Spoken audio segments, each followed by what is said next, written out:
Bien, donc nous démarrons la séance qui est consacrée aujourd'hui à la réception de la part de l'Association française d'urologie.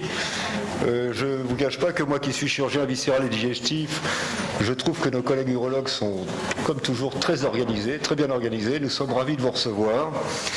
Et le sujet est le cancer de la prostate. Alors, cette session doit être présidée par Georges-Henri Fournier, qui est le président de l'Association française d'urologie. Malheureusement, il a eu un problème de décollage pour des questions de météo. Et donc, j'ai cru comprendre qu'il viendrait, mais qu'il aurait du retard et qu'il ne serait pas là au début de la séance.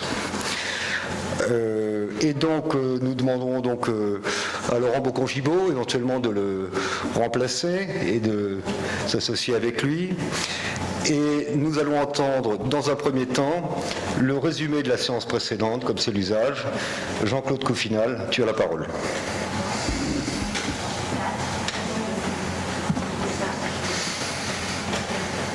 Monsieur le secrétaire, mes chers confrères, collègues et amis,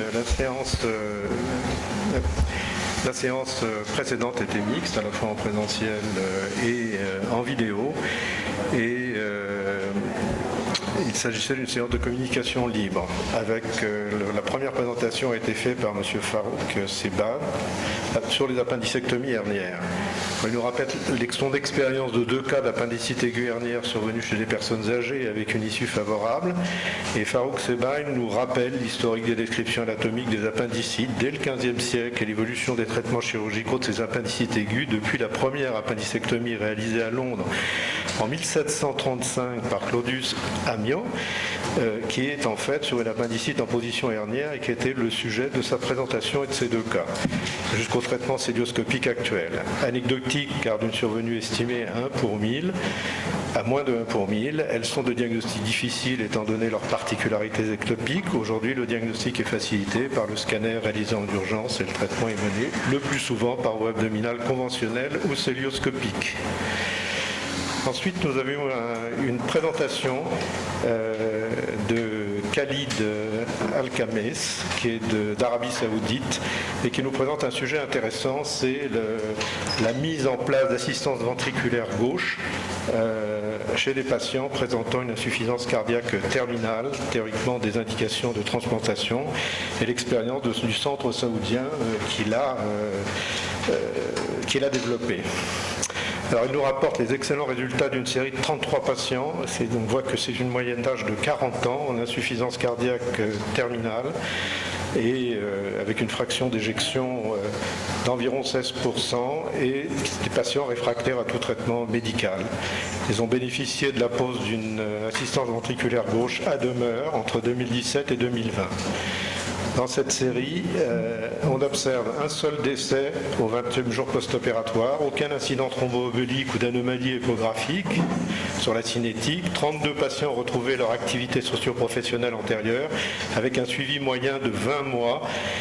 Les techniques de pose et d'ablation du matériel ont été présentées en vidéo.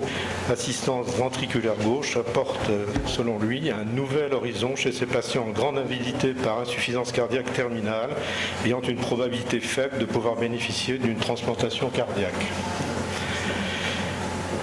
Madame Amira Benjeloul de Rabat fait une présentation sur la biologie des anévrismes et dissections complexes, nouvelle approche thérapeutique. Alors, Amira Benjeloul nous expose la biomécanique des anévrismes et des dissections aortiques et retrace l'évolution des traitements initiaux chirurgicaux, puis hybrides, associant une technique chirurgicale et endovasculaire par les stents grafts.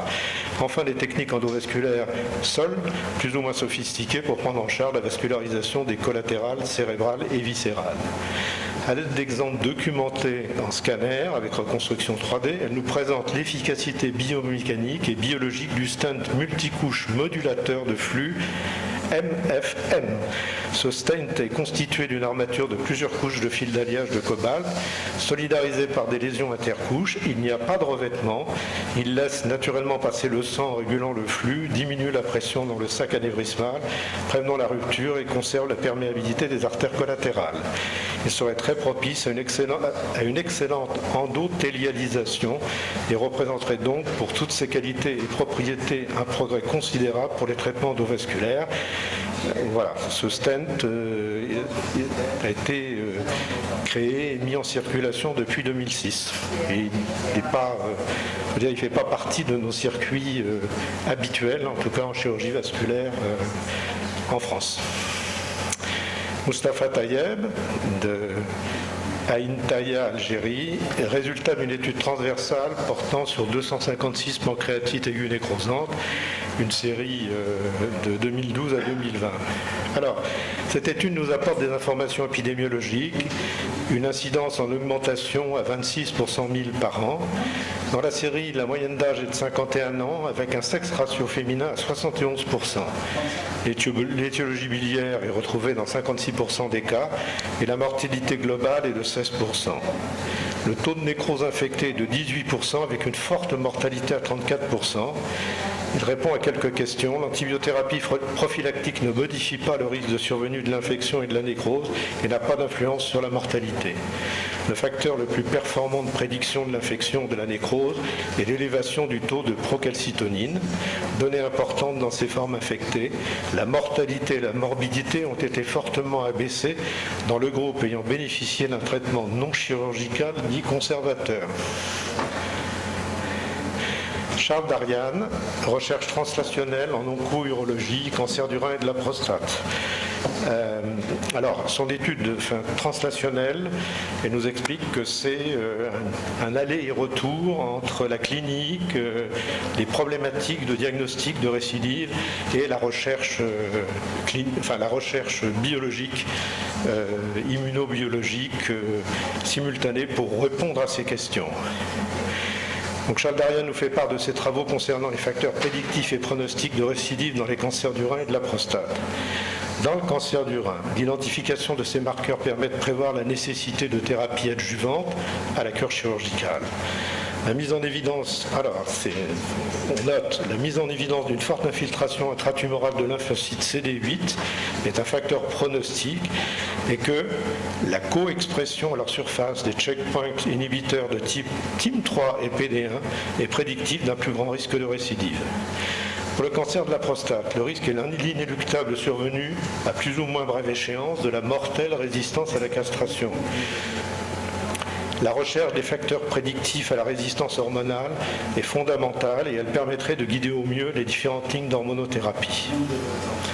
Dans le cancer de la prostate de la chauve-souris mâle, les chercheurs de l'INSERM ont mis en évidence des cellules qui non seulement résistent à la castration, mais se mettent à proliférer. Ces cellules progénitrices luminales ont une expression souche in vitro et la capacité d'induire des cancers de la prostate invasifs in vivo.